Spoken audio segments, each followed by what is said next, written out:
I was halfway through tightening a bolt on the solar gate motor when I heard tires crunching on gravel behind me. I didn't need to turn around to know who it was. Karen's SUV had a distinct sound, like a small aircraft taxiing with too much confidence and not enough maintenance. Her window rolled down before the vehicle even fully stopped, and her voice hit me in the back of the head with the precision of a thrown stapler. She demanded my gate code. Not asked. Demanded. Like it was a neighborhood donation drive and I was withholding my pledge out of spite. I pretended to focus on the bolt a moment longer, partly because it amused me and partly because dealing with her too quickly always encouraged her. She said the board had decided all residents must share access codes with the HOA for emergency preparedness. The absurdity was rich, considering I didn't live in their HOA, had never lived in their HOA, and my private road wasn't even connected to their jurisdiction. But logic had always been more of a polite suggestion to her than an actual boundary. I finally stood up and faced her, leaning casually against the gate like I had all the time in the world. She gave me the thin-lipped smile she used when she felt powerful. I told her my property wasn't under HOA rules. Her smile twitched. Then she gave the speech she always gave, the one about community cooperation and safety protocols and shared responsibility. It was impressive how she managed to deliver all of those with zero evidence of understanding any of them. She insisted the HOA needed my gate code to keep the neighborhood safe. I pointed at the sign next to me that read, "Private property. Not a member of your HOA." She ignored it like she ignored every inconvenient fact in her life. She said she didn't feel comfortable with a gate she couldn't access. I told her that was a personal problem. Her eye twitched harder. Then, while I was still processing her next sentence, something about her authority as the acting compliance officer, she reached over her center console, pulled out her phone, and started taking pictures of my gate, my motor, my fence line. She narrated each shot like she was making a wildlife documentary, describing how my unauthorized barrier posed an egress obstruction. I asked her if she knew what egress meant. She didn't answer. Her fingers were moving like she was typing a full incident report in real time. That was when I realized she had come prepared for a fight. Not physically. Karen didn't do physical, but procedurally. She wanted a violation on me, even if she had to invent the rulebook. I told her, gently, that she could take as many pictures as she wanted because the security cameras above us had already recorded her arrival. She glanced up and froze. She hadn't expected the cameras. They were small, black, and angled perfectly. She gave a stiff smile that pulled a little too hard on her cheekbones. She tried shifting strategies, moving suddenly into a softer tone, claiming she was just trying to make sure everyone's protected. I nodded, pretending to accept the act, but I could see the real motive flickering behind her eyes. Control. She wanted the code because she couldn't stand that she didn't have it. While she talked, I unlocked the small weatherproof control box near the post. Her face lit up like I had finally given in. But instead of reading off a numerical code or entering anything, I just flipped a switch inside. The gate beeped twice. She asked if I was giving her the code now. I said, not quite. What I was doing was enabling the new two-factor system. She blinked. She didn't know what that meant, and the disappointment on her face when she realized she would have to ask was almost sad. I told her the system required biometric confirmation from the owner. She seemed offended that technology dared exist outside her comprehension. She demanded to know why I needed something so complicated. I shrugged and said I preferred not to hand out access to strangers. She corrected me by saying she was the HOA president. I corrected her that the title didn't magically make her not a stranger to my private property. She sat there, tapping her fingers on the steering wheel, trying to think of a new angle. Then she got out of the car, walked right up to the gate, and grabbed it with both hands like she intended to physically judge its compliance. I watched her with mild curiosity. She tugged it. It didn't move. She tugged again, even harder, proving both her persistence and her complete lack of upper body strength. She stepped back, breathing harder than she wanted me to notice. I pointed out that yanking on private property might not look great in the security footage. She released the gate instantly, wiping her palms on her jeans like it had contaminated her. She then demanded to know exactly what my cameras recorded. I smiled and told her they captured everything: audio, high-definition video, and motion logs. She asked why I needed all that. I said sometimes unexpected incidents occurred. Her eyes narrowed at the word incident. She stepped closer to me, too close, like she was trying to pressure me with sheer proximity. She said the board would vote on mandatory compliance for all properties in the neighborhood perimeter. I reminded her again that I wasn't in her neighborhood. She waved her hand dismissively and said the boundaries were historically interpretive. I almost laughed. She was rewriting geography now. Bold move. Then, as if deciding kindness wasn't getting her anywhere, she switched to full intimidation. She said if I didn't give her the gate code, she would have no choice but to file a complaint with the county. I asked on what grounds. She didn't have an answer ready, so she just said, safety concerns. I told her safety concerns could be reported by anyone, even me, especially if someone had been repeatedly trespassing near my gate. Her jaw tightened. She asked if I was threatening her. I told her I was simply participating in the same community cooperation she cared so much about. She crossed her arms, stared at the gate again, and said she would be back. The way she said it made it sound like a promise and a warning rolled into one. She got into her SUV, reversed too fast, corrected too late, then sped away with the grace of a shopping cart on asphalt. I stood there a moment after she left, listening to the quiet settle back around the property. Birds resumed their chatter. Wind moved through the pines. The motor hummed. And as I closed the control box, I realized two things. First, she wasn't done. Second, she had underestimated the system I had just activated. The next time she tried anything, the cameras wouldn't just capture her. They'd alert me. And they would send her a surprise she wasn't ready for. When my security system pinged the next morning, I assumed it was a raccoon testing boundaries again. Instead, the alert said, unauthorized proximity attempt, human. The still frame that auto-popped onto my phone showed Karen, standing at my gate with a clipboard, a determined squint, and the posture of someone preparing to reenact a courtroom drama on gravel. I watched the live feed. She paced, checked her watch, and kept glancing in the direction of the HOA's main road like she was waiting for backup. I wasn't planning to engage her, but curiosity has always been my fatal flaw. I stepped outside and walked down the drive, watching her straighten up the moment she spotted me, her face switching from irritation to cheerful authority with the speed of a light switch. She announced she was conducting an official perimeter audit. I told her that would make sense if I were inside her perimeter. She didn't appreciate the reminder, but she didn't leave either. She told me the HOA board was reviewing properties that impacted neighborhood harmony, and that my gate was the first case on their list. I asked how a private gate on a private road could affect people who had no right to use it.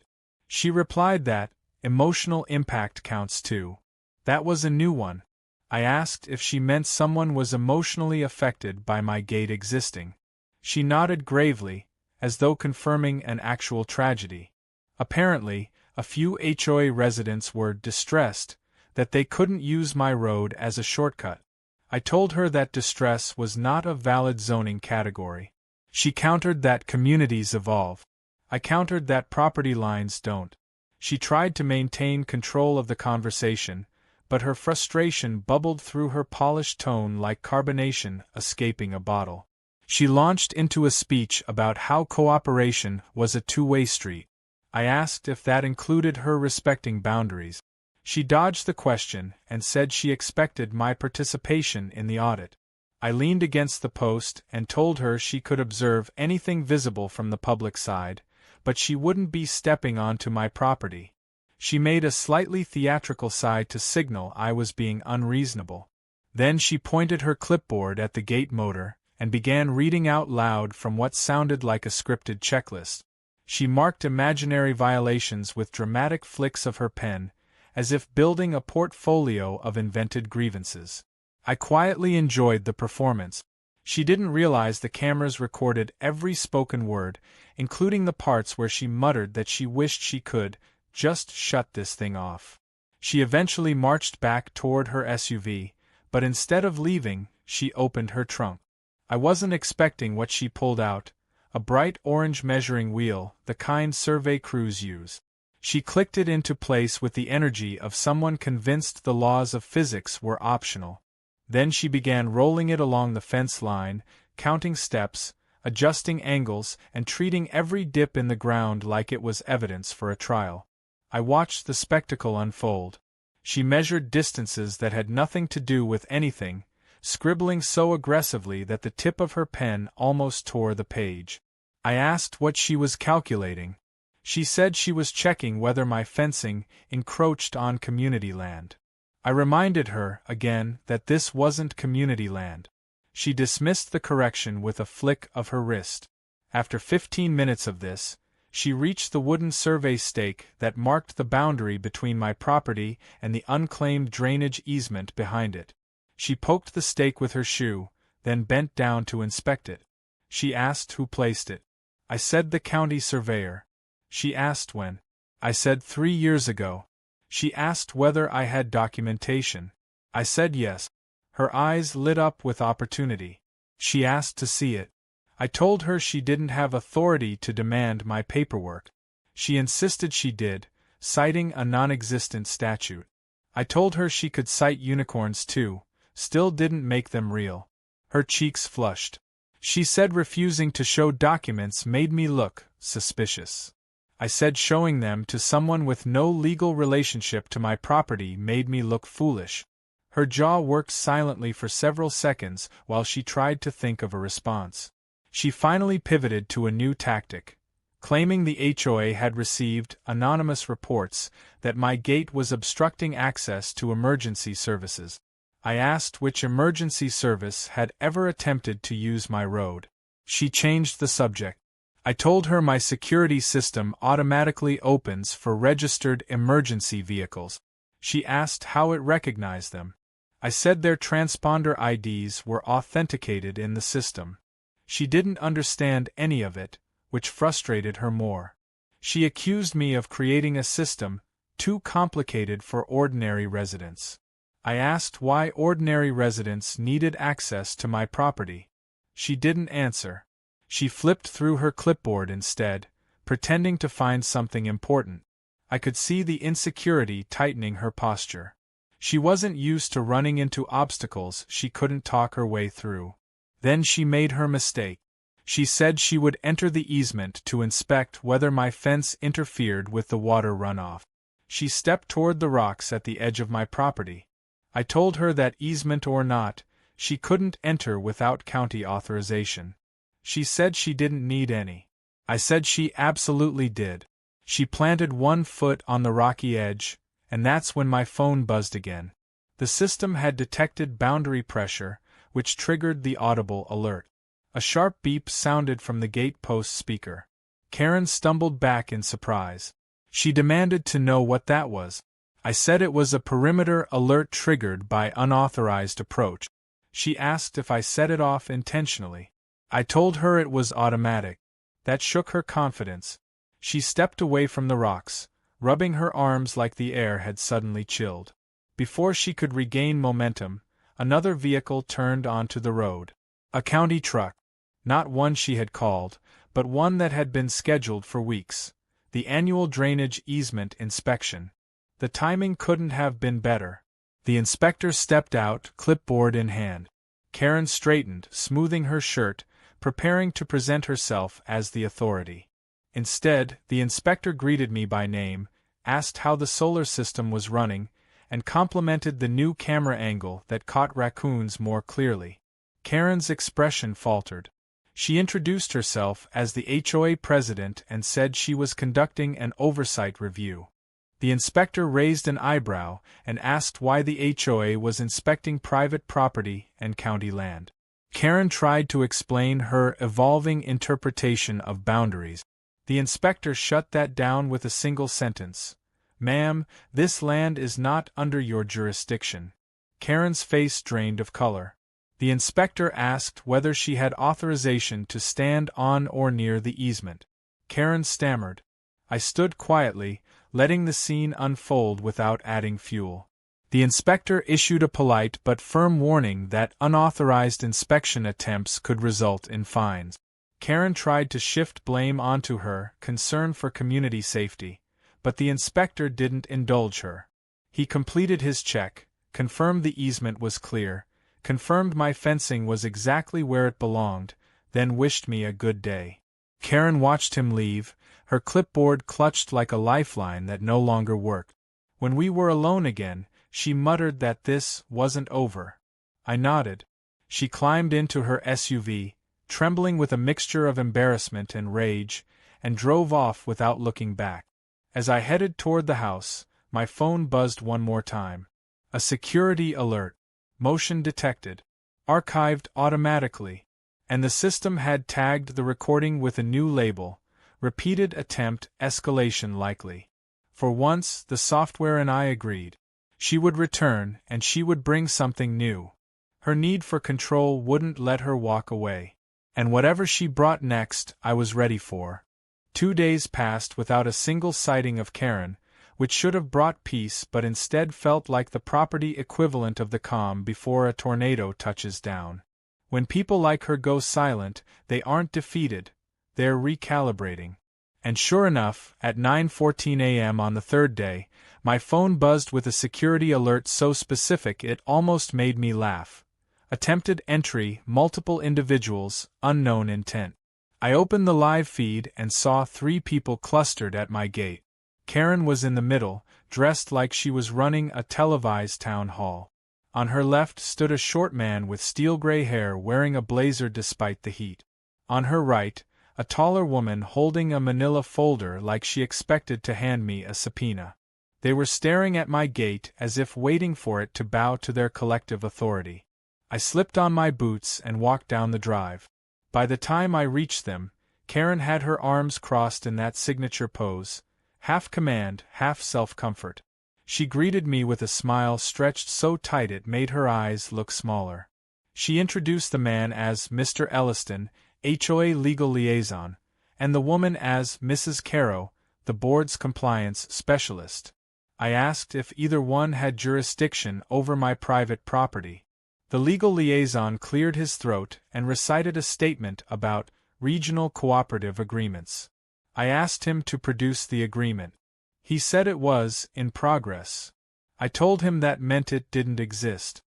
He didn't appreciate the clarification. Karen stepped forward before he could respond, announcing that the HOA had voted to create a new perimeter access protocol. I asked whether their new protocol had passed through any legitimate legal channel. Karen said it didn't need to. I said protocols without legal standing are basically wish lists. The liaison looked painfully uncomfortable.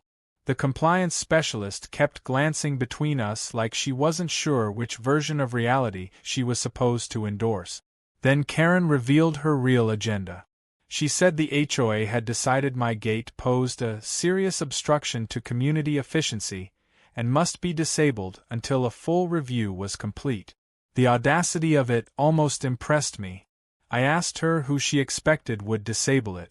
She said the HOA maintenance crew would arrive within the hour. I asked whether they planned to trespass to get that done.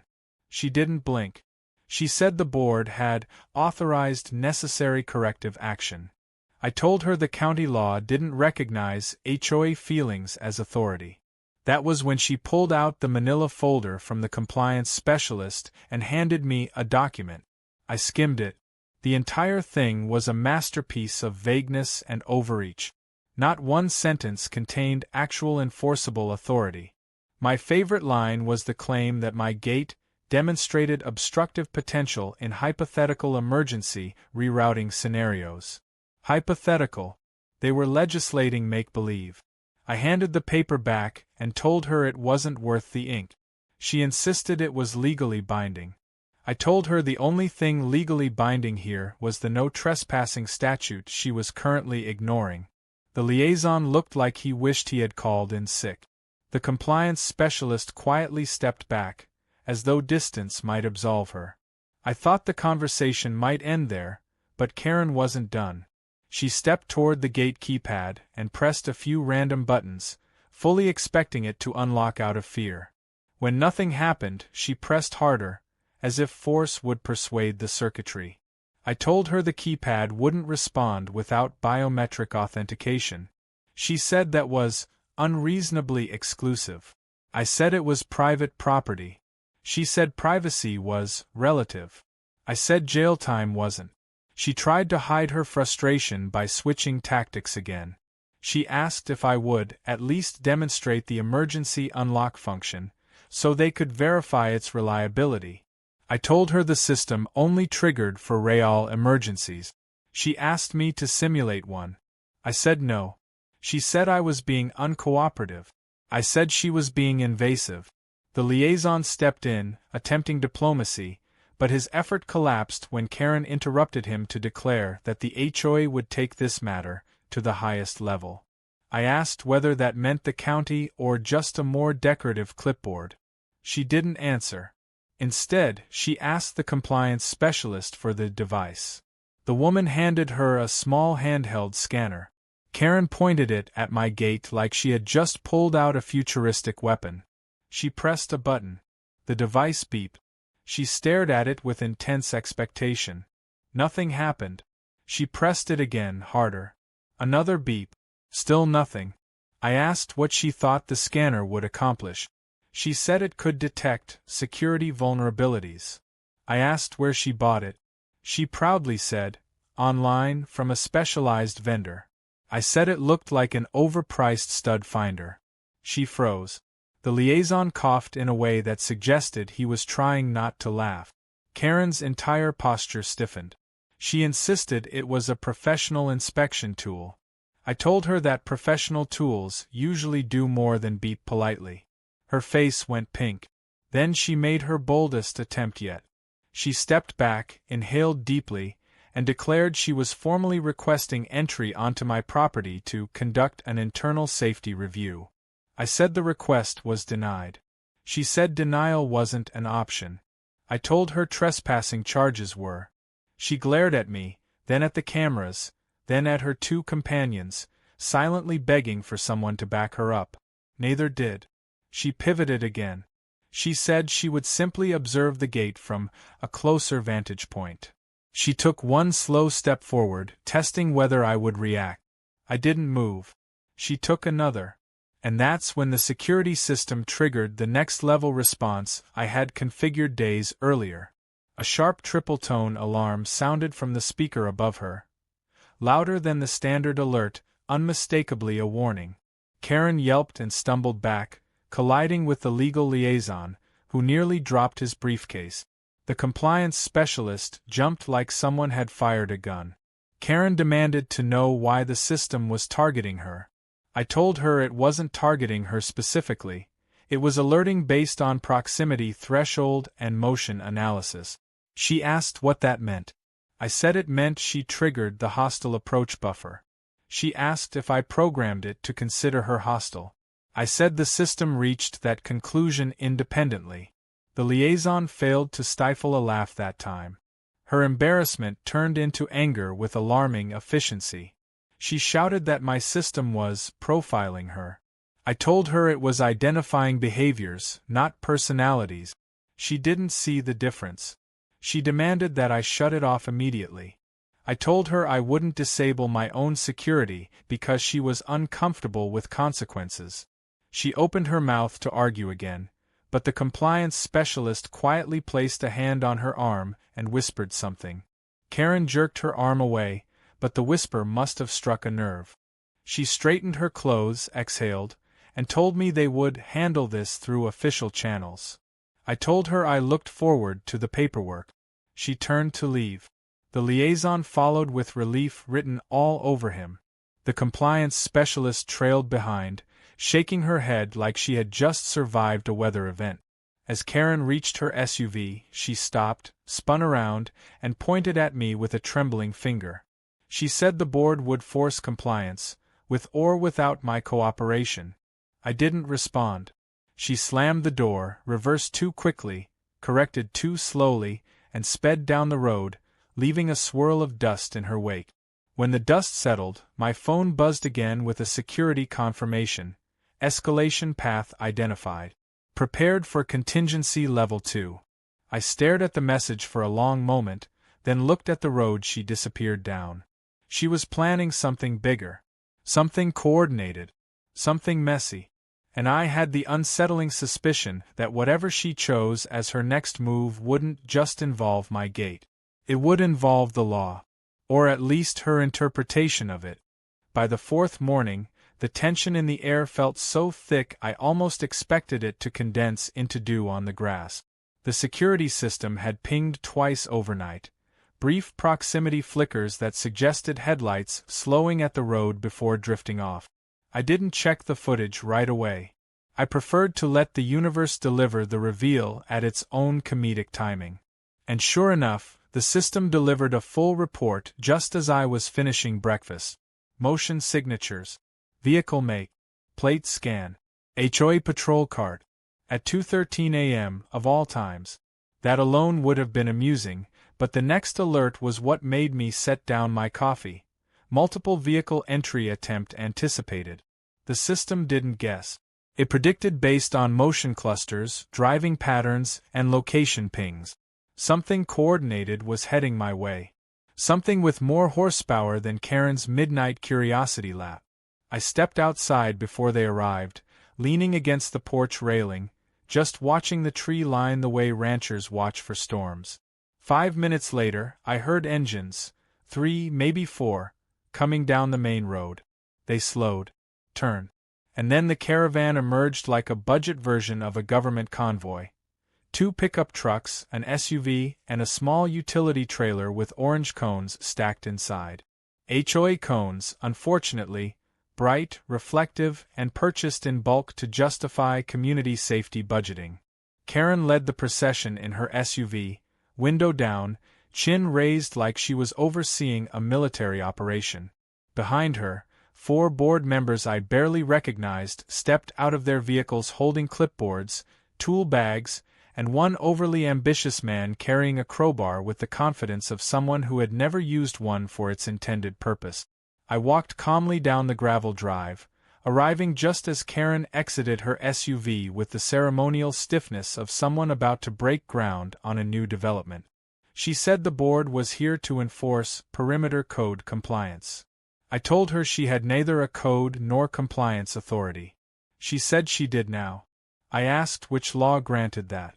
She gave me a smile that said she was about to twist logic into shapes no statute could recognize.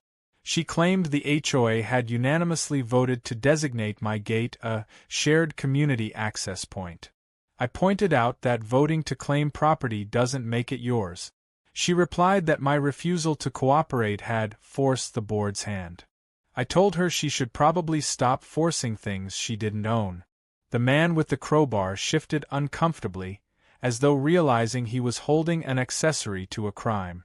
Karen explained that the board planned to temporarily remove my gate chain, open the fence line, and establish contingency routing for neighborhood emergencies. She said it like she was describing a perfectly reasonable weekend chore and not a felony. I told her if any of them stepped past the fence line, the sheriff's department would be introduced to this conversation. Karen folded her arms, trying to look fearless, but her eyes betrayed the calculation happening behind the facade.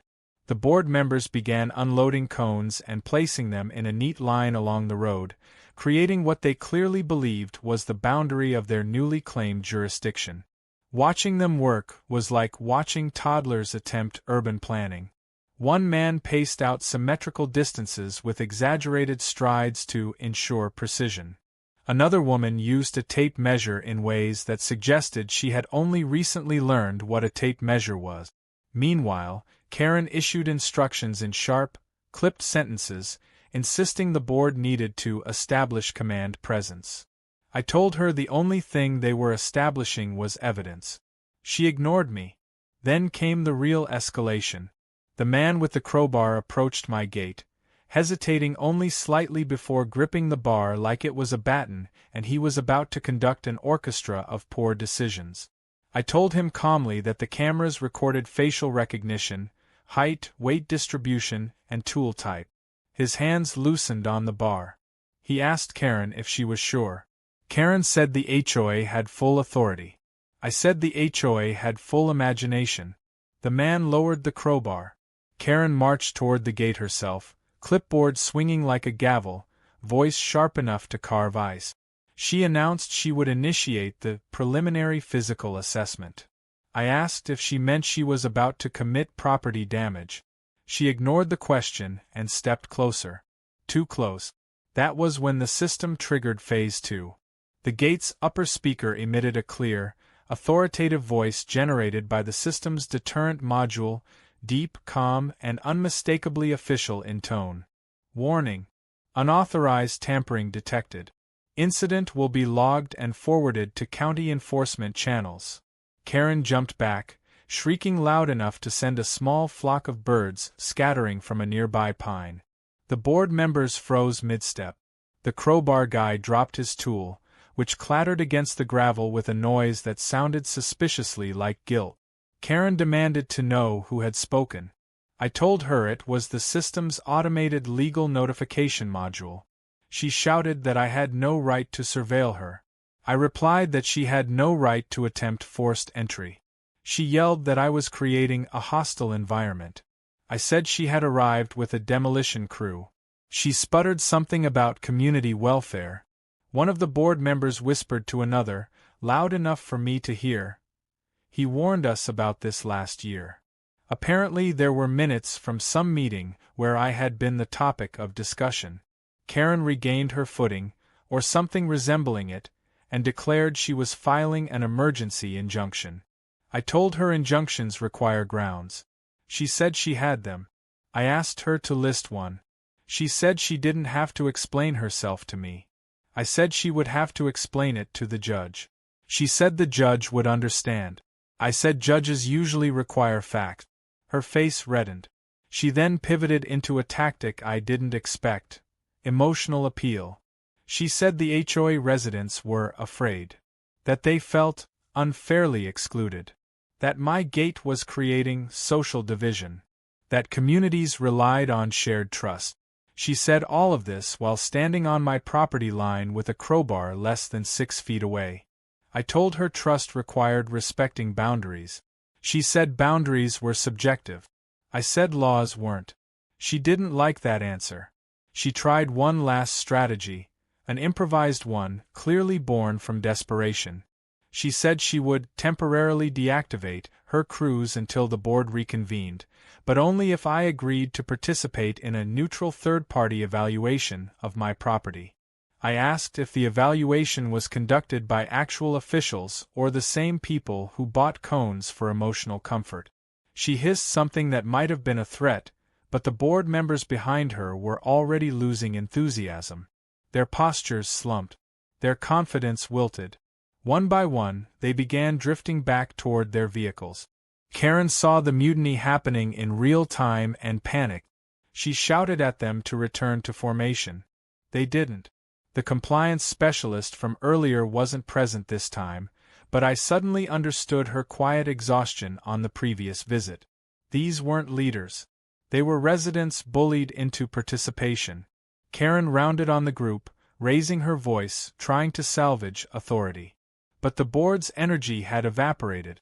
The crowbar man retrieved his tool, avoided eye contact, and muttered something about not getting involved in legal stuff.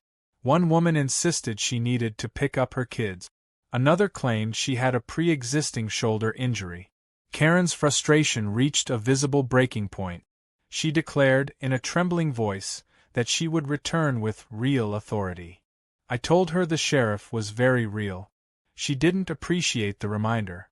They loaded the cones back onto the trailer, one by one, embarrassment seeping into the gravel like spilled gasoline.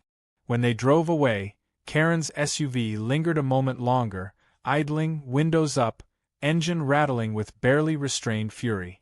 Then she accelerated hard, disappearing around the bend with a roar that did more for her ego than her cause. My phone beeped again. Incident concluded. Evidence archived. Threat escalation level high.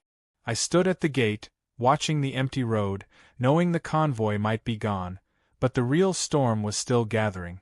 She had one card left to play, and she was going to play it in court. The summons arrived 3 days later, folded neatly inside a bright blue envelope taped to my mailbox like a passive-aggressive gift basket. The paper inside wasn't a real legal summons. Anyone with half a brain could tell that, but it was well formatted enough that I had to give Karen credit. She'd done her research. The heading read, HOA Community Council, Emergency Arbitration Notice. The language was dramatic, bloated, and legally meaningless, but the intent was clear. She wanted to drag me into a hearing on her turf, under her control, surrounded by her board. Instead of rolling my eyes and tossing it, I decided to attend. Not because she had authority, but because people like her thrive on fantasy until reality walks in the door with a clipboard of its own. The meeting was scheduled for that afternoon in the HOA clubhouse, a beige, overly air-conditioned building that smelled like lemon cleaner and resentment. When I arrived, the parking lot was fuller than usual. Karen's SUV sat in the closest spot, angled like she believed parking etiquette was optional. A cluster of residents milled around the entrance, whispering. Some glanced at me with curiosity, others with sympathy. One man gave me a small nod, solidarity between two non-believers in HOA mythology. Inside, the scene was almost theatrical. The board members sat behind a folding table arranged like a tribunal. At the center sat Karen, flanked by the legal liaison and the compliance specialist. Papers were spread out in front of her like she was preparing to launch a civil war. A small audience of residents sat in folding chairs, murmuring among themselves. A few had notebooks, as if expecting fireworks worth documenting. Karen greeted me with a smile so tight it trembled at the edges. She thanked me for participating voluntarily. I told her I came to clarify some things. She corrected me, saying the hearing would determine necessary corrective measures. I asked her again, loudly this time, which law authorized her hearing. She said we'd address procedural questions later. I sat down. The meeting began with formality she clearly practiced in the mirror. She tapped a wooden ruler on the table like a judge's gavel and announced that the board had convened to address major security concerns related to my gate. She listed accusations: obstruction, unregistered access control, community disruption, emotional distress, potential hazard, boundary ambiguity. Each claim more imaginative than the last. I waited until she was done, then asked if any board member had witnessed an actual hazard. Silence. I asked whether the gate blocked any public road. Silence. I asked if a single emergency vehicle had ever been impeded. Silence thickened. Karen cut in, insisting the issue wasn't actual incidents but potential risk to community cohesion. I told her cohesion wasn't a legal category. She said it was a community value. I said values don't override property law. A few residents snickered quietly. She shot them a glare sharp enough to slice drywall. Her legal liaison attempted to introduce the shared perimeter access doctrine, a phrase that sounded impressive until you realized it came from a blog written by someone calling themselves the HOA warrior. I said I'd be happy to hear their expert speak in person. The liaison deflated. Karen shifted tactics. She asked the compliance specialist to present Exhibit A, a photo of my gate from an unflattering angle, taken at dawn to maximize shadows and make it look vaguely menacing. Then Exhibit B, a picture of cones placed awkwardly along the road. Then Exhibit C, the screenshot of her scanner beeping uselessly. Each exhibit was introduced with the solemnity of forensic evidence. Residents leaned forward, trying to make sense of what they were supposed to be impressed by. I asked whether any of the exhibits demonstrated wrongdoing. She said they demonstrated obstruction. I asked obstruction of what? She said potential movement. I asked movement of whom? She said residents. I asked which ones. She said several. I asked for names. She refused. I said anonymity wasn't evidence. A couple residents raised eyebrows, enjoying the unraveling. She pivoted again, declaring my security system excessively defensive. I asked if she preferred it be less effective. She said it intimidated people. I asked who was intimidated. She said, people in general. I asked which people specifically. She accused me of trying to trap her linguistically. I told her language was a trap only if you didn't know how to use it. Her patience thinned to a thread. She announced that the board had voted to require me to provide the gate code to the HOA for emergency purposes. I reminded her I didn't live in the HOA. She said the road impacted the community. I said the road wasn't theirs. She said the vote was unanimous. I said unanimous fantasy was still fantasy. She slammed the ruler on the table. The sound echoed through the room and startled her own board more than me. She said, slowly, that refusal to comply would be met with cascading enforcement action.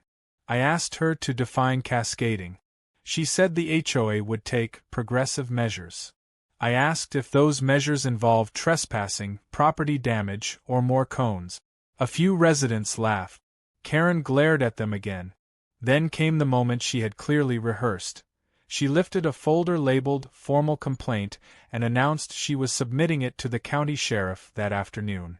She said it accused me of creating an illegal barrier restricting community access. She looked triumphant. I told her I had already spoken to the sheriff yesterday. The room stilled.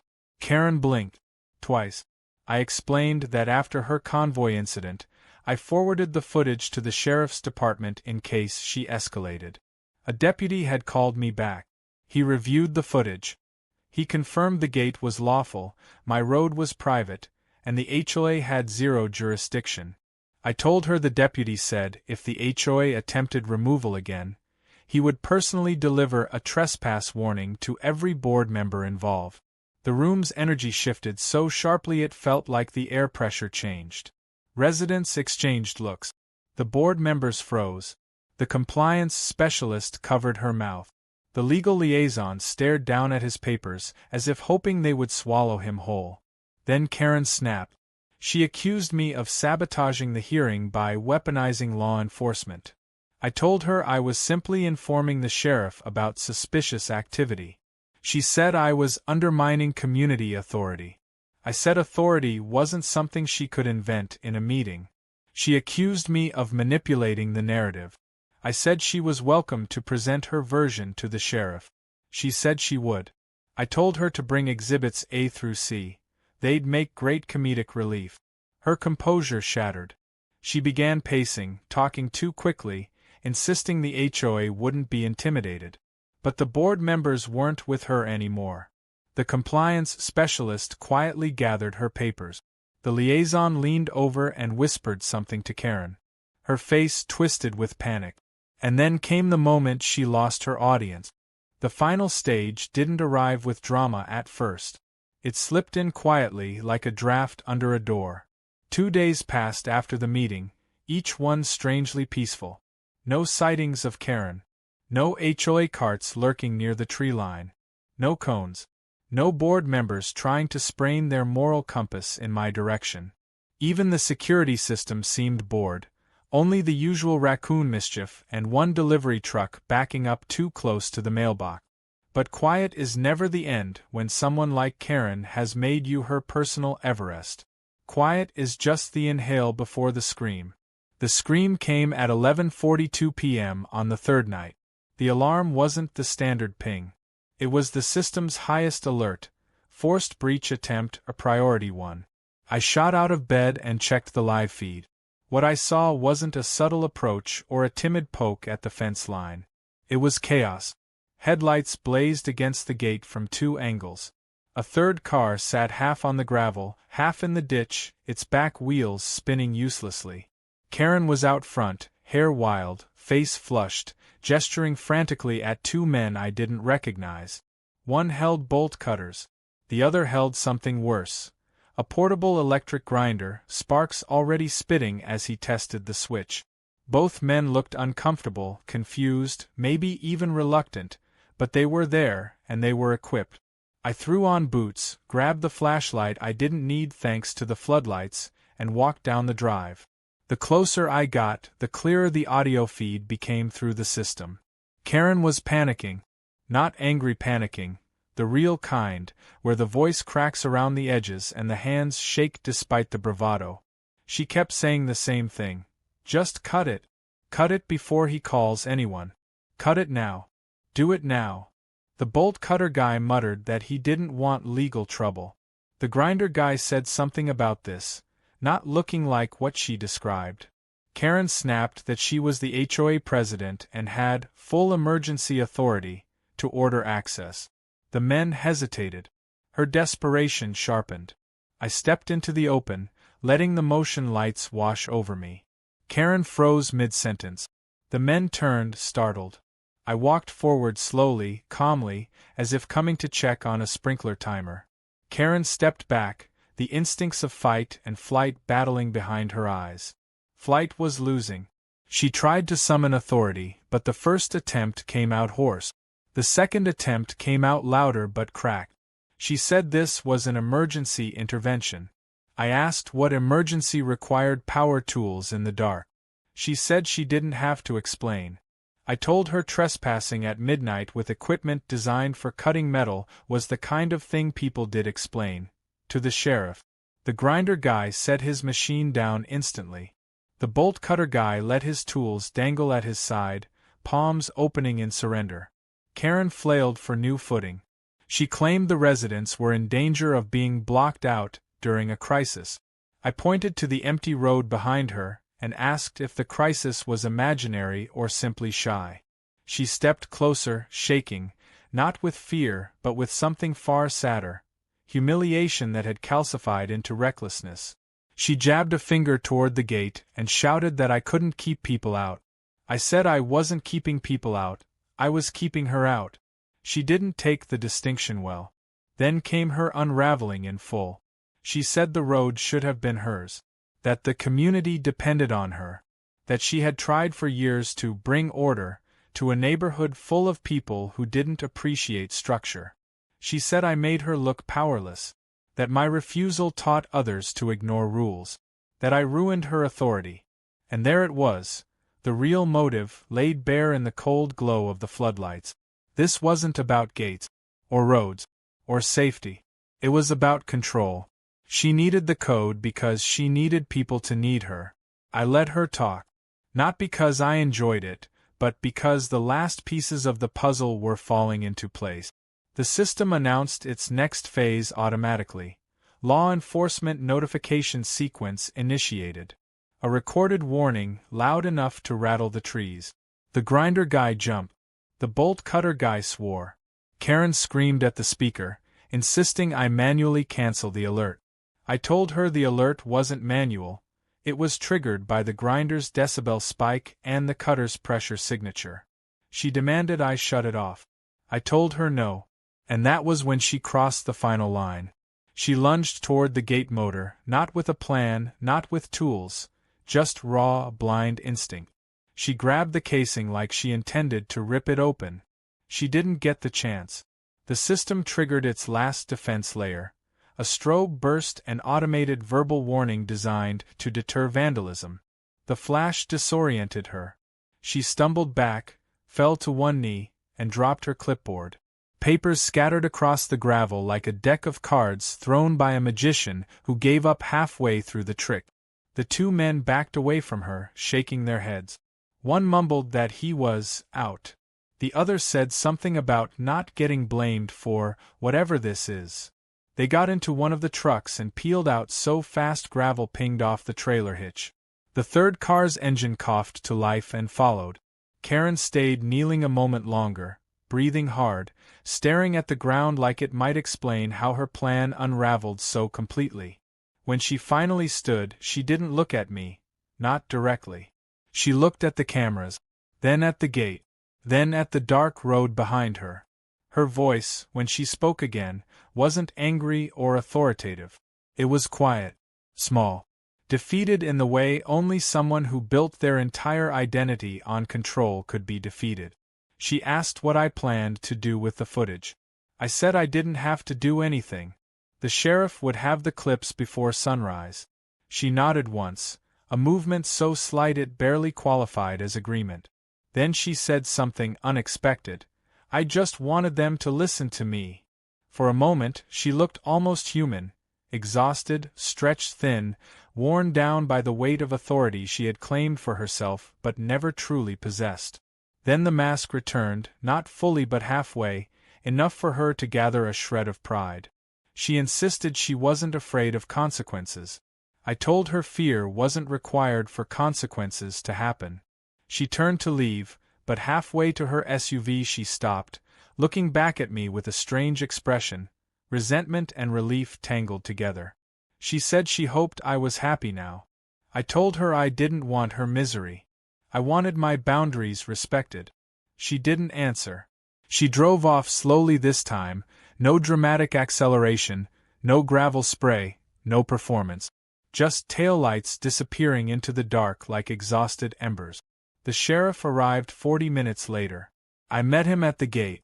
He'd seen the footage already. He shook his head, said he'd be visiting her first thing in the morning. Trespassing. Attempted property damage. Coordinating unlawful entry. Plus the joy of explaining it to her board and neighbors. He said people like her burn out eventually, either by choice or by force. I asked which one this was. He said, a bit of both, I think. By dawn, the security alerts had gone quiet. The road was empty. The gate stood unbothered, motor steady, hinges clean. My property wasn't just secure, it was settled. The HOA held an emergency meeting 2 days later. Karen wasn't present. They voted unanimously to remove her as president. Someone else would fill the role. Someone calmer. Someone who didn't confuse leadership with ownership. A week passed. Then another. One afternoon, I saw Karen walking alone down the main road, hands in her pockets, head down, not looking for anyone to obey her. When she reached the turn toward my property, she hesitated, just briefly, then turned the other way. The story didn't end with apologies or friendship or mutual understanding. It ended with boundaries. Real ones. Enforced ones. Needed ones. And for the first time since she'd arrived in my life with her demands and her clipboard and her manufactured authority, she finally stayed on the correct side of them.